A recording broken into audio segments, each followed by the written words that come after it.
en Palabra de Campo y tenemos aquí en nuestros estudios a un invitado con quien tenía muchas ganas de charlar. Es Matías Lestani, ex secretario de Agricultura, ex viceministro en realidad, y actual asesor de la vicepresidenta Victoria Villarroel. ¿Lo dije bien? Si vos lo decís, así será. ¿Cómo estás, Matías? Muy bien. Bien, gracias por venir. Un saludo a toda la audiencia. Muchas gracias por venir. No, gracias por la invitación. ¿Sabés que me gustaría empezar charlando un poco de qué foto tenés hoy del sector agropecuario?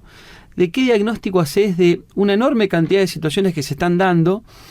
Yo hago mucho hincapié en las que no podemos controlar, que son las climáticas, que están siendo realmente un problema. La otra son los precios internacionales, que tampoco los podemos controlar. Y después vamos a hablar de las que podríamos controlar y pongo el potencial, digamos, el podríamos. Pero fuera de broma, ¿qué foto ves hoy de este campo en Argentina? Y mira, obviamente la foto es diversa según la cadena de producción que estemos tomando. Creo que hay un ordenamiento de las variables macro, que ese ordenamiento da un poco de tranquilidad en el manejo, pero que obviamente complica los números. Si vas a la agricultura de la pampa húmeda, la caída de precios internacionales y el ordenamiento macro y esta tendencia hacia una unificación en algún momento de un tipo de cambio, lo que hizo fue que los puntos de equilibrio de rendimiento que vos tengas que tener, o sea, la relación de insumo-producto, se te complicara bastante. Por eso, sobre todo en la agricultura, en la pampa húmeda, por los valores de los alquileres, digamos, claro. El 70% en forma genérica, el 70% de la actividad agrícola en pampa húmeda se hace en campo alquilado, y ahí los rendimientos de indiferencia están muy cerca de los rendimientos históricos. Entonces cualquier variable con estos precios te deja dado vuelta. Estamos sufriendo alguna falta hídrica en algunas zonas puntuales, por eso tenés bajo la lupa el rendimiento de lo que es la campaña de fina ahora hacia la cosecha. Igualmente el área está bien, todavía las estimaciones, si bien el estado de los cultivos se complicó un poco, no es irreversible, con lo cual hay que mirar un poquito cómo estamos. Y tiene que llover en el momento justo, pero todavía te da porcentajes de estimación un poquito por encima de la media histórica. Hay que mirar la media histórica, ¿viste? Como mirás por lo menos los últimos 5 campañas, porque, digamos, sufrida la sequía que sufrimos, no podemos tomar en cuenta la del 23, porque los parámetros nos dan totalmente diferentes.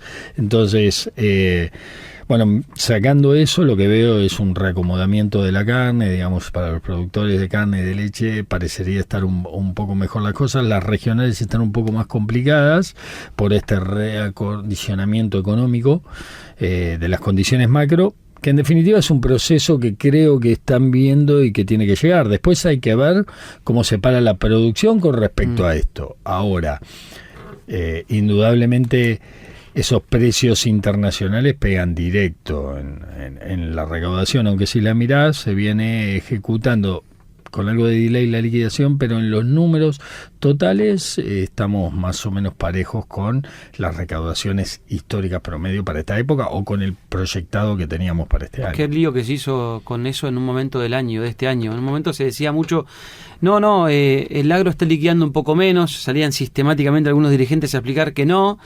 De todas maneras cuesta todavía mucho que la gente comprenda, cuando el campo es una actividad muy fuerte en la economía, la diferencia entre comercializar y liquidar. Digamos, claro. El término liquidar es como todo el mundo lo usa en los noticieros, fundamentalmente. El campo no liquida, y en cuanto se escucha eso todo el mundo pone los pelos de punta, porque sabemos lo que le pasa al campo lo que le pasa a la Argentina cuando al campo no le va tan bien.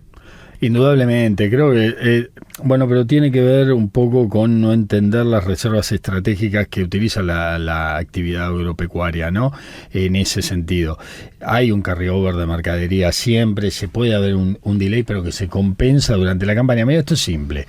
Antes de septiembre siempre se liquida. ¿Por qué? Claro. Porque en septiembre vence la primera cuota de los alquileres de agricultura. Entonces tenés cuota en septiembre, cuota en diciembre, la otra la tenés en marzo. O sea, en septiembre ya empieza a normalizarse, que es lo que pasó, digamos. Vos tuvo una merma, bajó un poquito, en agosto repuntó, ahora mirás agosto contra septiembre y decís, che, bajó un poquito mes contra mes, pero cuando tomás el total, anda por ahí bien. Ya estamos, claro. Estamos inclusive un poquito por encima. Entonces, claro. de lo proyectado. Entonces decís, bueno, no está tan mal claro. esa liquidación, ¿no? Obviamente, si los precios internacionales fueran mejores, sería mejor. También sería mejor la intención de siembra y sobre todo el paquete tecnológico aplicar, más que la intención de siembra. Porque el campo que está preparado se va a sembrar. Lo que varía con los rendimientos de indiferencia te hace variar el paquete tecnológico, que en definitiva es un poquito menos de rendimiento o menor flexibilidad en un caso de una niña que claro. se pueda complicar. Claro, tal cual. Te da menos margen de acción. Por supuesto. Si se complicó el panorama, hay algunos híbridos en el caso del maíz o algunos otros productos que te pueden hacer jugar un poquito mejor, no perder tanto. No, o el nivel de fertilidad al inicio. Exacto. Sobre todo. Cuando claro. vos comparás, generalmente enseguida vos tenés los que mejor se fertilizaron claro. al inicio tienen una respuesta diferente claro. a que tiene menor nivel de fertilizante, eso seguro. Recién dijiste las economías regionales, ¿eso está atado a lo que es caída de consumo o las variables macro te referías a otra cosa? No, las variables macro, el acomodamiento de los tipos de cambio a las regionales las complica un poco por los atrasos tecnológicos, digamos. Okay. Necesitan un recambio tecnológico importante, vos no te ves que muchas son electrodependientes para riego claro. o riego con combustible. Entonces, hoy tenés un problemita en eso, en los costos de irrigación, ¿no? Claro. Las facturas subieron altamente. Después, en el precio de los insumos hubo un acomodamiento. En un principio se fueron de vueltas, digamos, en los valores. Después se acomodaron un poco. La baja de DEX de importación de insumos también ayudó un poquito. Sí. Entonces, el impuesto país de importación. Entonces, eso ayudó un poquito a acomodar esos precios, sobre todo de los insumos operativos. Ahora, el acomodamiento de tarifas le pega en línea de flotación. Claro. Sí, y sobre todo les pega, ¿sabes qué? En el costo de flete, de traslado.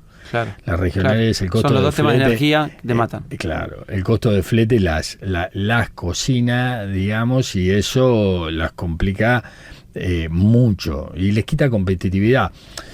Después tenés algunos productos específicos, algunas specialities que necesitan FOBIN para exportación que, de nuevo, con los costos logísticos, no solo los internos, sino los internacionales también, se les complica la competitividad externa. En un mercado interno que está con lo justo o con menos de lo justo, bueno, te genera una tensión en la cadena. ¿Sabes que siempre, cuando a veces estoy con algún periodista de los más rimbombantes en la tele y voy a algún ámbito agropecuario, pasa algo que es que muchos productores tratan de preguntarle a los periodistas más llamativos de la tele, etcétera, ¿qué ven, qué saben del sector agropecuario? Es como que el productor lo que siempre ve es que no se habla con tanta propiedad de lo que pasa en el agro, y es un reclamo que le hacen, por un lado, los medios de comunicación, en algunos casos específicos de periodistas que tienen, insisto, mucho nombre, y a veces hablan y no tienen tanto conocimiento porque por ahí no vienen del campo. Y lo mismo pasa con la política. Entonces se ve que hay muchos legisladores que no tienen tanta información, se ve a mucha gente que está en el ejecutivo, en el ámbito ejecutivo, que tampoco tiene tanta información. ¿Con qué te encontraste con tu experiencia cuando pasaste de tener un rol técnico hacia la parte política? ¿Con qué te encontraste en ese ecosistema de información de campo? Mira, en realidad los que toman las decisiones a nivel país, en el rol que sea, no necesitan ser expertos en el tema, pero sí tienen que tener buenos asesores en el tema. Entonces, y saber escuchar. Mira, una de las características más importantes, me acuerdo de... Si me preguntaras cuál es la característica más importante que le reconozco a Domínguez, es que sabe escuchar, Julio. Claro, o sea, él sabe escuchar. Y es una rara posición. No menor cualidad. No menor cualidad en ese rango, ¿sí? Claro. Lo mismo me pasa con Victoria Villarroel. Victoria sabe escuchar y eso es importante. No tienen por qué saber de todos los temas. Tienen que buscar los asesores que crean que sean de referencia en los temas específicos y generar ese ida y vuelta. Es cierto, como sector nosotros queremos que todo aquel que hable sepa específicamente del sector. También hay un mea culpa de cómo comunica el sector, ¿no? Bueno, O sea, sí. qué es lo que hacemos nosotros para informar, sobre todo al ciudadano de a pie, qué es lo que se hace todos los días. Pero esta es una charla que seguramente has tenido 1000 veces y todos los que estamos en el sector la entendemos, le decimos, che, hacemos todo bien, pero comunicamos muy mal. Sí, todavía nos falta un montón de eso, como también nos falta una política sectorial fuerte, como lograr un bloque sectorial en Senado, en diputados, medio a la brasilera, si querés, pero transversal al resto de las políticas de Estado, pero una política de Estado sectorial, que es lo que tenemos, es la gran deuda que tenemos como sector, con las características que tenemos, con la heterogeneidad que tiene el sector y mirando las necesidades específicas de cada región, regionalizando bastante, porque es ahí donde está la diferencia. No podés aplicar normativas, si bien las tenés que aplicar, la forma en las cuales vos generás una normativa a nivel nacional tiene que tener diferentes tiempos de aplicación según las regiones, según las características. Son muchos pequeños países que producen distintas cosas. Y distinto estrato de productor, distinta capacidad de respuesta. Entonces, el desafío es del funcionario que tiene que adaptar eso y tener la suficiente visión como para entender cuál es el camino adecuado para que capilarice. ¿Y te encontraste con gente que sabía? No, está lleno de gente en la secretaría, en los ministerios. No del ministerio, digo en la política en general, cuando te toca interactuar con otros que son de la política y que incluso toman decisiones. Sí, hay gente que está bastante informada, hay gente que cuando te llama se informa antes y eso está bien. Sí, está buenísimo. Eso está bien. Y obviamente, para la charla distinto. Por supuesto, y obviamente cuando vas a hacer una presentación de seguramente también ponen a prueba lo que pusiste con algún otro profesional de referencia del área, digamos. Básicamente, los proyectos que se presentan van y vienen de distintos profesionales, te llegan, ¿me podés mirar esto, por favor? Y cada uno hace su salve y le dice, mirá, veo esto y esto y esto. Y después lo cruzan con 2, 3 de referencia a nivel país, porque más de 3 a nivel país no hay. Claro, es el tema. Sé que estaba pensando eso. Lo miran, lo cruzan y te dicen, che, ¿qué opinión tal cual? Esto, vos, esto y esto, listo. Si más o menos hay un hilo conductor, saben que están en lo correcto con lo que le ponen. Y así caminan las cosas, digamos. Estamos conversando con Matías Lestani, que es ex secretario de Agricultura, ex viceministro del Ministerio de Agricultura, cuando era ministerio, ahora ya no es más ministerio. Necesita un ministerio el campo. Sí, por supuesto. Creo que más allá de la estructura del ahorro, el sector genera suficiente riqueza a nivel país como para merecer un ministerio, y aparte la política sectorial merece que el ministro pueda hablar directamente con el jefe de gabinete o con las máximas autoridades del país. O sea, una secretaría que aparte depende de otro ministerio, y es un problema hasta en el raviol de cómo está creada, porque depende de otro ministerio, no es que depende directamente, es secretaría pero depende de jefatura de gabinete, digamos. La interlocución del sector tiene que estar dada al mayor nivel político posible. Es ahí donde se logran consensuar las políticas de Estado, porque aparte el sector no necesita un exégeta, digamos, que interprete qué es lo que le dice la cabeza, el interlocutor válido del sector. Ese interlocutor tiene que hablar directamente con los que toman decisiones. Claro. Esa es la realidad. Y siempre se dijo que aunque sea, siempre se decía que aunque era ministerio, igual las decisiones importantes se tomaban en la economía.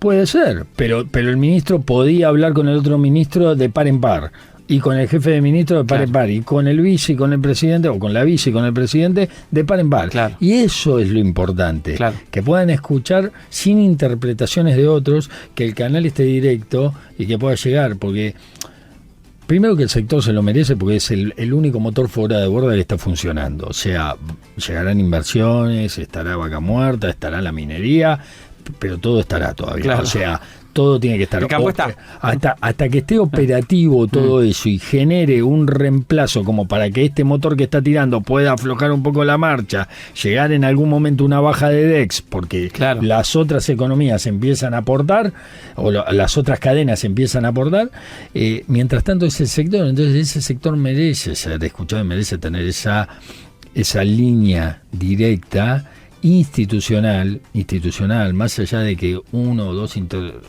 representantes o interlocutores lo puedan tener, necesita una línea institucional con el máximo ámbito de decisión de un país. Totalmente. Matías Lestani está con nosotros, hacemos una pausa y seguimos charlando. Tenemos todavía los otros temas, recién dijiste derechos de exportación, retenciones, vamos a hablar de eso en un ratito nada más. Estamos conversando con Matías Lestani acerca de todos los temas de actualidad del sector agropecuario y antes de irnos a la pausa decíamos retenciones, ¿no? Derechos de exportación, que es el gran tema que tiene el sector agropecuario como eje.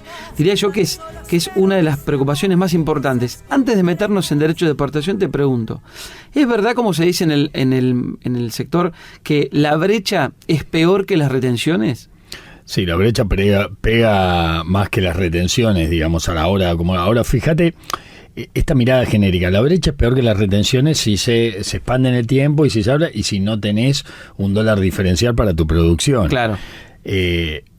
Hoy, como había antes. Como había antes. Si vos mirás cuando tenías un dólar soja, tus puntos de equilibrio que hablaba recién te daban mucho menores que los de ahora. Claro. ¿Por qué? Porque tus insumos estaban a un dólar oficial. Claro.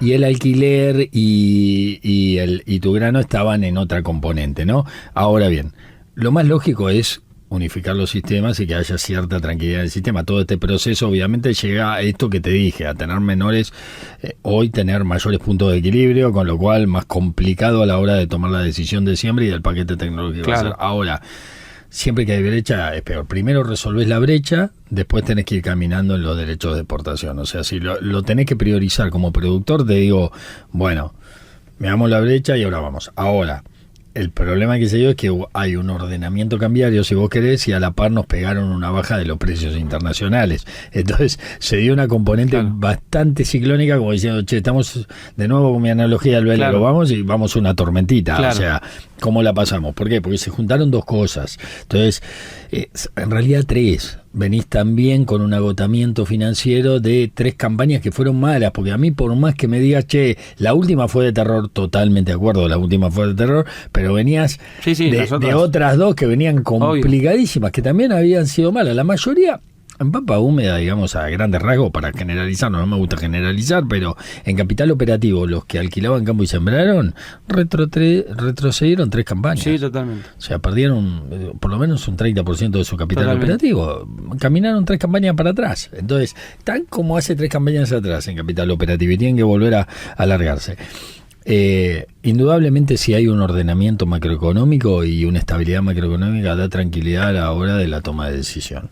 Eso seguro. Ahora, ¿qué país tenemos que tener para que un día se piensen en la baja de retenciones? Vos dijiste, primero, que otros motores, no solo tengamos al del campo, que tengamos otros motores que también estén empujando para adelante. Indudablemente. Ahí habría que preguntárselo al ministro de Economía, eso. Claro. Pero la realidad es que, como en toda economía de una casa, si vos tenés un gasto que ya tenés determinado, que ya lo achicaste, que ya te va a ver, vos retrocedés hasta cierto punto, más de la pared no llegás. No llegás. Entonces, ¿cómo no nos pasa en casa? Che, a ver, bueno, cortemos esto, cortemos la salida, cortemos aquello. Ahora, ya si tengo que pensar a cambiar a los chicos de colegio, ya me resisto lo más que puedo, en ese sentido. Entonces, una vez que vos tenés ese gasto que ya lo llevaste a lo que crees tu expresión mínima, que puede ser o no, puede seguir, empezás a determinar cómo financio esto, ¿sí?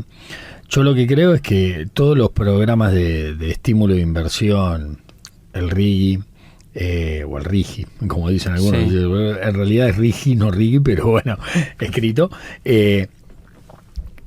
lo que hace es dar una serie de estímulos de inversión a ciertas cadenas que no son la agropecuaria, salvo la forestal industrial, si querés, que bien que haya entrado por ese lado también, pero hasta que estén operativas, y no digo la inversión, sino operativa la producción, generando un beneficio operativo, exportando, van a pasar, produciendo. Va a pasar un tiempo. En todo ese tiempo, el único motor que te va a seguir funcionando es el que tenés, es el agropecuario. El agropecuario ahora se encuentra con puntos de quiebre complicados, digamos, de nuevo, por la caída de precios internacionales, por el refinanciamiento de las sequías que vino sufriendo en mayor o menor intensidad desde hace 3 años, y teniendo que apostar de nuevo, y un acomodamiento cambiario que en lo que es agricultura lo complicó. Entonces, Después, no se pueden bajar en las otras tensiones. en otras cadenas también. Bueno, ese es un tema que hay que ver. Si vos me preguntás estratégicamente, bueno, qué mejor gesto que bajarla cuando el precio internacional bajó, que sería lo lógico, porque en definitiva le estás pegando a todos por igual con el derecho de exportación. Ahora, si se puede hacer o no, y yo lo veo complicado en el mediano plazo, y te diría que hasta que el resto de las cadenas estén produciendo bien, y va a ser complicado para economía hacerlo. Porque hoy, ¿de dónde se generan los dólares reales? Y bueno, vos mirás las proyecciones, 27.700 palos de exportación salen de acá. Claro. Bueno, claro. Perfecto.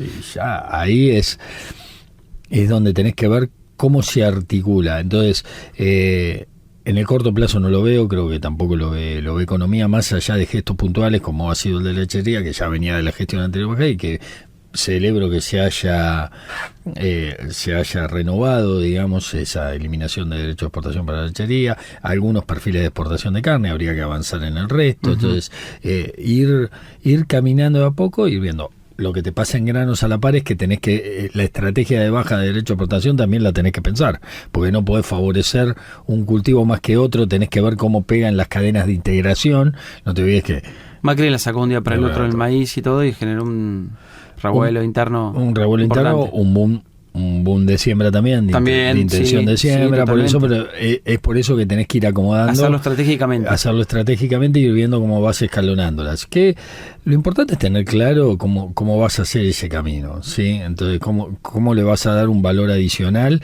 o un mejor perfilamiento a aquel que industrializa más o que lo tiene, porque, digamos, el valor agregado de nuestro grano está siempre. Tenemos un montón de valor agregado de desarrollo tecnológico en el grano. Ahora, estamos perdiendo un montón de oportunidad de integrar en cadena ¿sí? Ese valor agregado cuando no lo convertimos o en proteína animal o en bioenergía. ¿Se entiende? Mirate, y no comparándonos contra el primero del mundo que puede ser Estados Unidos, donde exporta solo un 17% del maíz que produce como grano tal cual. ¿Sí? Brasil exporta un 40% como grano tal cual, o sea, industrializa el 60%. Nosotros estamos industrializando un 30% en todo sentido. Sí. Entonces, ahí el tema 70 se nos va. Bueno, el tema hay varias cuestiones que se pueden mejorar desde el punto de vista legislativo. Vos que ahora estás más en el ámbito legislativo, ves que hay cosas que se podrían hacer pronto. Los otros días estuve en Córdoba y un productor, lo dijo Yarlora, lo dijo el gobernador. Los brasileños vinieron hace 10 años a ver cómo hacíamos biocombustible con etanol en Córdoba y hicimos una planta en 10 años. Ellos hicieron 40.000. Sí, seguro. Bueno, el tema del corte de biodiesel es uno de los temas. En realidad, que haya legislativo netamente. Legislativo netamente, también ejecutivo. A veces me pregunto que en realidad uno podría... Aquel que tiene la virome puede escribir la reglamentación y después, si la reglamentación funciona... El que se ve obligado es el Congreso a normar una realidad, ¿no? El que esté funcionando. Buen punto, pero también es una decisión política, ¿no? Pero en ese punto, y ya que me lo decís legislativamente, en biocombustibles, en energías verdes hay un montón para hacer y Argentina tiene un montón de ventajas en eso. Entonces, ir destrabando los sistemas para que regionalmente cada provincia, acorde a sus características productivas y a sus necesidades de consumo, pueda determinar el nivel de corte de combustible. ¿Por qué no lo hacemos? Debería ir de suyo. Fluir, sí, y el gobernador quizás lo pueda hacer también. O sea, el tema es cómo lo encaramos y cómo le damos esa factibilidad. Porque, en definitiva, eso es integración de valor agregado. Es economía circular, es valor agregado, es procesamiento en origen. O sea, tiene un montón de ventajas a las cuales tenemos que caminar. A veces nos enfrascamos en discusiones filosóficas, dogmáticas, que nada tienen que ver con la capilaridad y con el pragmatismo de empezar a hacer las cosas y de ver cómo van cambiando y cómo va sucediendo. Entonces, tiene que haber una decisión política, tiene que haber una decisión legislativa, pero va de los dos lados, Daniel. No es que, hasta que no norme el Congreso yo no puedo. Eso es muy relativo. Si un sistema funciona y hay una reglamentación que funciona y toda la cadena lo ve funcionar y camina, andale a explicar que el Congreso no va a reglamentar algo que está funcionando, o quiero ver qué diputado y qué senador va a votar en contra de algo que está funcionando y que toda la cadena dice, es por acá. Sí, es verdad. Bueno, nos falta entonces empujar un poquito al Congreso. Nos falta empujar varios temas en el Congreso, nos falta tener una presencia, más allá de que tenemos diputados o senadores afines al sector.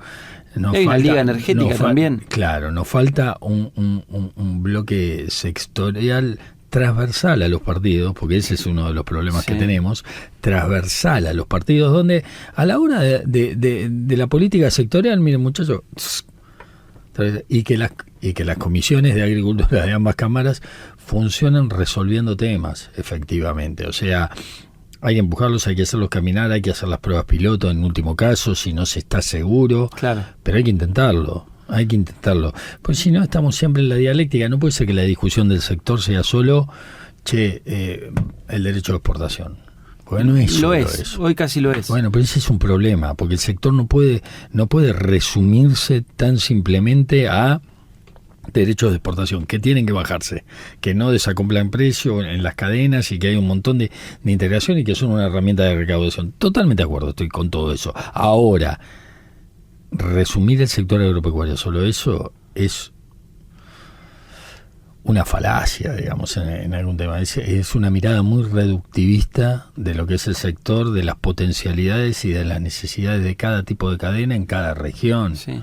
Entonces, hay un montón de ítems a resolver que se pueden ir resolviendo y caminando, pero para eso tenemos que tener una agenda propia del sector, seguirla caminando. Hay un montón de trabajo. Mira, hay un montón de asociaciones, de instituciones intermedias, confederaciones, o sea, que tienen sus propias agendas. Bueno, llega el momento de empecemos a agruparlas y en los temas que tenemos concordancia, entre todos, no digo unanimidad, pero sí concordancia entre varios, bueno, empezar a caminar. En el resto habrá que discutirlos. El Consejo Agroindustrial ahora ya es asociación civil, tiene evidentemente otra figura jurídica, otro peso. Sí. A partir de ahí se pueden elaborar cosas, porque ahí es donde, por ejemplo, tenés una enorme cantidad de cámaras. Me imagino que hay un proyecto presentado por ellos. El proyecto ¿Es válido? ¿Está bueno? Y bueno, si vos mirás el RIGI, básicamente muchos de los artículos salen y después el RIDA, el que se está empujando ahora para el sector agropecuario, básicamente son muchos artículos de la ley del Consejo Agroindustrial.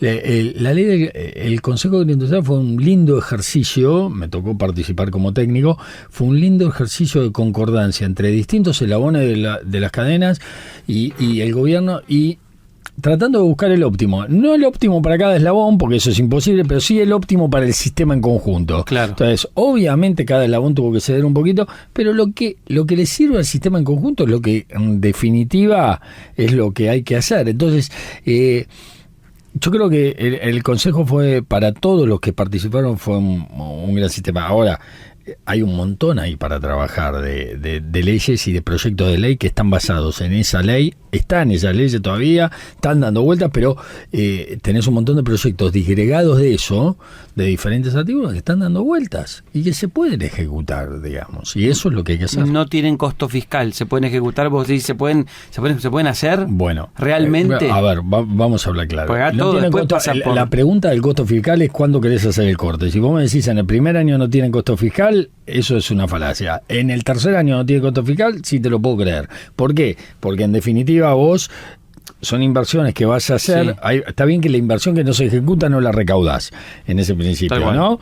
Ahora, hay algunas que sí están programadas, pero que también te van a caer dentro de ese marco si vos me das el beneficio ese. Entonces, ahora, pasado 1 o 2 años, 2 o 3 años, eso ya ejecutado, empieza a caminar y tenés una recaudación fiscal superior al momento 1. Entonces, no es esto como el RIGI no tiene costo fiscal. Sí, lo tiene al principio. Bueno, seguro. Perfecto. Como todo. Es lo mismo. Entonces, es pero bueno, también es lo que decís vos. La igual, que no se hace... No... Es igual, por eso, es igual en esto. Entonces, la realidad es... Yo ya de la discusión de costo... A ver, tiene que cotificar, pero no podemos vivir corriendo de la inmediatez constante. ¿Sabes? Porque esto es como llegar a tu casa y tener discusiones todos los días, ¿me entendés? O sea, el conflicto permanente no nos deja ver en el mediano plazo. Eso le pasa al campo. Y nos pasa constantemente, a muchas cadenas le pasa, Sí. no solo al campo, digamos, o sea, todas las cadenas, porque básicamente las reglas macroeconómicas le pegan a todos. Sí, sí, sí. sí, sí. Después sí, el derecho de exportación golpea mucho más al campo que a otras. Obvio. Industria totalmente de acuerdo. Obvio. Voy a hablar claro, a toda la cadena agroindustrial, porque no es solo el eslabón primario, no es solo el productor, es toda la cadena agroindustrial. Entonces, tenemos que tratar de ir caminando hacia eso y de nuevo, ojalá el RIDA salga, ojalá salgan leyes complementarias al RIDA con cosas que nos quedaron fuera del RIDA para que se ejecuten, pero el problema es lograr una representatividad sectorial, una política sectorial transversal a los partidos. El Ese es Consejo el lo desafío tiene. del campo. ¿El Consejo va en esa línea? El Consejo tiene un montón de instituciones, ¿sabes? Que son 63 Sí. o 65. No hay temas partidarios, obvio. Vos te referís a que sea además intrapartidario. No, es que debería ser transversal a los partidos. Claro. O sea, porque en definitiva eso es lo que nos pasa cuando llegan nuestros diputados al Congreso. Claro, claro. Terminan partidizados. Tal cual. Entonces, que pueden estar dentro de un partido porque la estructura ahora, a la hora del sector agropecuario, la discusión es otra. Se colocan todos en una misma línea y nosotros como sector, si tenemos representantes válidos en el Congreso, y la verdad es que hay que apoyarlo, no hay que criticarlo. Tenemos que ir todos ahí a apoyarlo, no a criticarlo cuando son beneficios específicos para el sector. Entonces, en ese conjunto, porque tener a alguien sentado que pueda representarte y es importantísimo. Seguro. Los hemos criticado oportunamente. Y creo que tenemos la costumbre de criticar a todos. ¿Qué crees que te diga? Somos medio autodestructivos. En ese sentido creo que hay de todo, pero como sector tenemos una paciencia corta y ese es un problema. Por algo estamos como estamos, sí. O sea, en definitiva. Pero mirá, tenemos paciencia, el productor tiene paciencia corta, decís. ¿Con los funcionarios que pone? Sí. Y en algún punto te digo, no tiene una abnegación terrible porque siembra, se esfuerza todos los días. Yo tengo amigos que mandan fotos a las 5 de la mañana y están arriba del tractor. Claro. Entonces, y compañeros míos de la secundaria, o sea, son tipos de laburo constante, ¿me entendés? Ahora, persistente, sí, con una esperanza de tal. Mira, hay una vieja frase que dice: a un hombre darle una línea de horizonte. ¿Y para qué? Y para que siga caminando, el resto no importa, necesita una línea de horizonte. Y el productor la tiene, ve la línea de horizonte constantemente y es abnegado y va. Ahora, eso implica que también, a ver, cuando a mí me dicen, bueno, pero nosotros no nos queremos meter en estos temas, bueno, ahí está mal, porque la política sectorial, no partidaria, es importantísima. La política sectorial tiene que estar, porque si no hablan los de sector, ¿sabes qué pasa? Si el sector no se piensa, te piensan otros. Como en todo en la vida.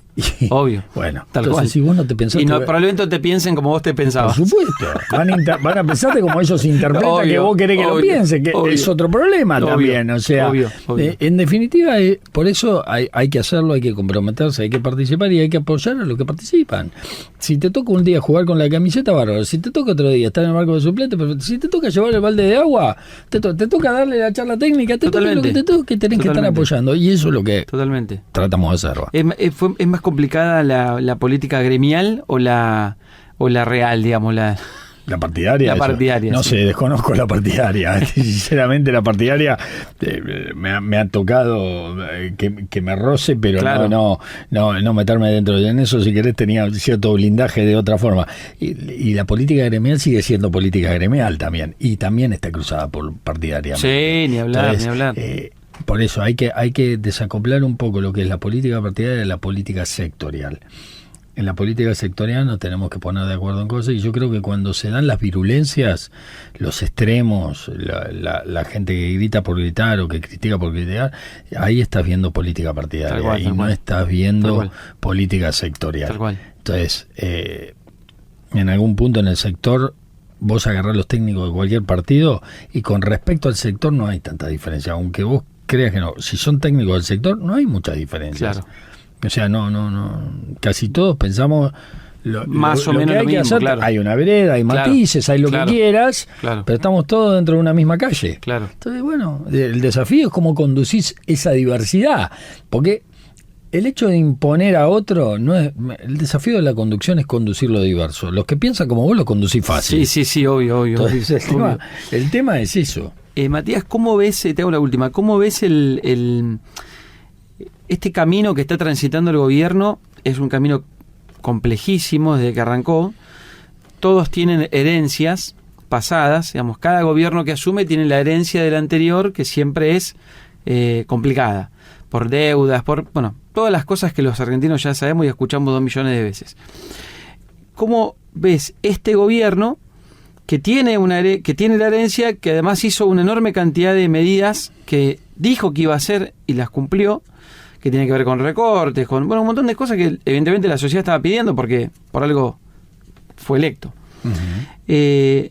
Pero hay ahí una cosa que es todavía un poco más complicada aún, que es las caídas del consumo, a la gente a la que el mango no le alcanza, la sociedad. Cuando ves que la sociedad está entrando en medio de una ebullición muy complicada, que empieza a decir, bueno, se le acaba la paciencia a uno, ¿viste? Como decías, alguno que tiene que cambiar a los pibes de colegio, en el día a día, esa realidad. Te la pregunto, ¿sabes por qué? Porque desde el sector agropecuario a veces como que tenemos una sola mirada, que es esa, y bueno, convivimos en un país donde hay 50 y pico % de pobreza, 56% de los pibes son pobres, o sea, no tienen un plato de comida. Sí, 18% de indigencia. Vos conocés mucho más los números que yo. Guarismos que no. Claro, ¿viste? No se condicen con no es vivible, digamos. Claro, exactamente. Entonces, y ahí estoy seguro que cuando vos decís, bueno, si de todos los partidos nos podemos discutir, ¿y quién va a levantar la mano en contra de bajar esos indicadores? Nadie la puede levantar. Bueno, pero está bien, pero ese es el tema. O sea, estamos todos de acuerdo para dónde tenemos que ir. Sí. Tenemos matices de cómo, si vos querés, pero no podemos perder mucho tiempo en la discusión, porque en definitiva en eso que vos decís hay una urgencia clara, recontra clara. Yo creo que políticamente vos vas a encontrar un montón de gente que te dice, che, hay que explicar de dónde estás para ver dónde venís. Yo no me meto en discusiones políticas. Sí me queda algo claro, de las situaciones todos somos responsables y todos somos solidarios, y me hago parte también. No creo que se llegue a una situación como se llega porque los ciudadanos se comprometan. Esa es la diferencia entre un ciudadano y un habitante, ¿sí? Un ciudadano es el que tiene que estar comprometido con las situaciones, y si hay una situación, ver cómo la resuelve, participar, estar. Cuando Domínguez me plantea lo de ir al ministerio, yo nunca había estado en función pública, ¿sabes cuántas veces pensé eso? Y la respuesta interna que tuve, charlando con mi gente afín, con mis amigos, fue, mira, la verdad es que si alguien te pide ayuda en algo que tenés expertise para hacerlo y vos no vas, si yo no soy militante de un partido, esa es la verdad. No soy militante de ningún partido. No creo que Domínguez sepa qué partido soy, no creo que Victoria tampoco lo sepa. Entonces, en ese sentido, porque, de nuevo, ejerzo la política en el cuarto oscuro. O sea, claro. Ahora, la política sectorial sí, la ejerzo todos los días. Eso no hay problema. Y tenemos que participar, y volviendo al tema de lo que decís, todos somos responsables y todos somos solidarios de las situaciones a las que llegamos. Yo lo que creo es que en algún momento al que le toca gestionar lo va a juzgar la gestión. Y vos, todos se anclan en la herencia, está perfecto, pero la herencia te genera un punto de base. Después tenés que ver dónde lo dejas vos. Claro, no lo bajes más. ¿Y cómo? ¿Se entiende? Entonces, ¿cómo mejoramos esos índices? ¿O lo dejamos igual o los empeoramos? Con políticas de Estado y poniéndonos de acuerdo en eso que todos miramos igual, como vos decís, che, todos estamos de acuerdo que hay que bajar esto, bueno, perfecto. Hay que mirar cómo se hizo para bajar eso, ver otras experiencias, ponernos de acuerdo y decir, che, vamos por acá.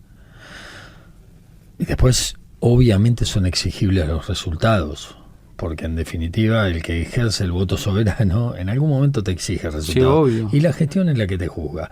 Entonces, en Argentina vos eso lo ves cada 2 años, porque tenemos legislativa el año que viene y lo vas a ver manifestado en las urnas, el contento o el descontento, ¿se entiende? Y es un voto muy volátil. Vos mirá las elecciones de los últimos años, cómo cambia de una votación a otra, ni siquiera de una presidencial a otra, de una legislativa ya no existen la gente que votaba. Son 2 años, dogmáticamente sí, pero es un núcleo muy chiquito, claro. en cualquier lado, en cualquiera de las expresiones. Sí. Es un núcleo muy concentrado, chico o medio, Pero si vos vas a los partidos mayoritarios, es un porcentaje, pero no es que le define la elección. Nunca, claro. No, porque si no tendría siempre el mismo partido. O la misma bipolaridad de partidos. Y hoy eso se va renovando, va cambiando. Entonces tenés vertientes de distintas facciones dentro de los distintos partidos que hoy están en pugna.